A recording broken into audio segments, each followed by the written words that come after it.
If you have ever stood inside an ancient Greek temple or even in its ruins, you know the feeling. Something shifts. It is not nostalgia. It is not the beauty of the architecture, though the architecture is extraordinary. It is not the history, though the history is vast.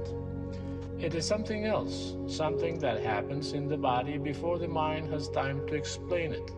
A stillness, a weight, a sense that this place is not like other places.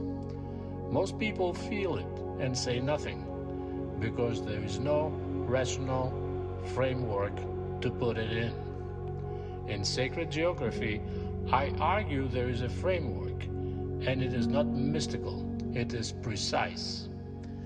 The ancient Greeks built their temples where they built them for two specific reasons: working together as one system, earth energy and celestial alignment. The earth is not uniform. Every geologist knows this. The earth has fault lines, underground water systems, magnetic anomaly zones where the electromagnetic field of the planet concentrates and intensifies. Modern science measures these. Ancient civilizations felt them and built on them. The priest architects of ancient Greece, the initiates I described in the previous video, were trained to identify these nodes, not with instruments, with a practice of awareness refined over generations that allowed them to sense where the Earth's energy concentrated. These points have specific qualities. People who stand on them report heightened awareness, vivid dreams, a sense of presence, a feeling that the boundary between the ordinary and the extraordinary is thinner here than elsewhere. The oracle at Delphi was built on one of the most powerful of these nodes, a fissure in the earth from which vapors rose, where the Pythia sat and spoke. Modern geology has confirmed the fissure. Modern chemistry has identified the vapors. The ancients didn't need the chemistry. They knew what the place did to human consciousness, and they built accordingly. The second reason is equally precise.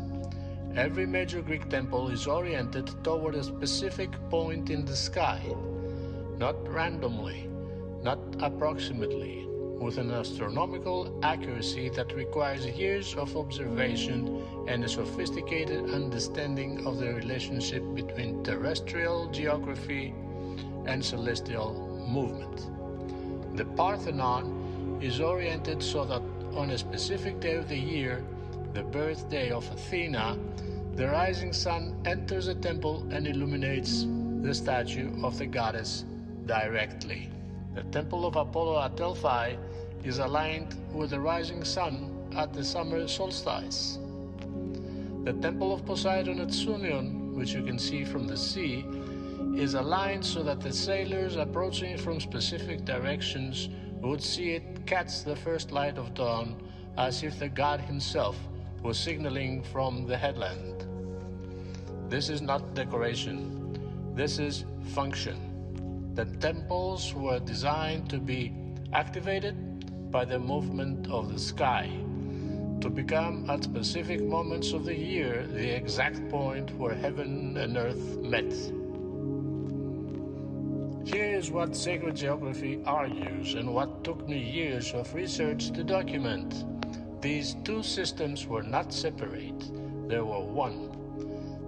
The priest architects were looking for specific points in the landscape where an earth energy node and a celestial alignment coincided, where the concentration of the Earth's electromagnetic field and the orientation toward a significant astronomical event occupied the same physical location. These points are rare. When you find them, when you map them, they correspond precisely to where the great temples were built. This is not coincidence.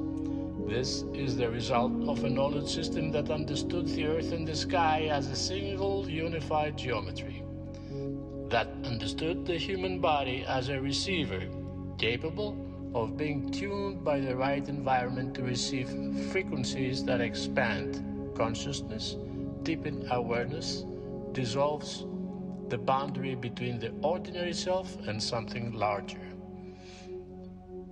The temples were not houses for the gods, they were instruments, built at the precise intersection of earth and sky to do something specific to the human beings who stood inside them. That feeling you get when you stand in an ancient temple, it is not imagination. It is the instrument doing what it was built to do. 3,000 years later, partially ruined, stripped of its statue open to the sky, it still works. Because the node is still there, the alignment is still there, the geometry encoded it into the stone is still there. The priest architects built for eternity, and they succeeded. Sacred geography documents the full system, the specific sites, the alignments, the mathematical relationships, the astronomical correspondences. Everything I found over years of research into what the architects of ancient Greece actually knew. The link is in the description. See you next Saturday.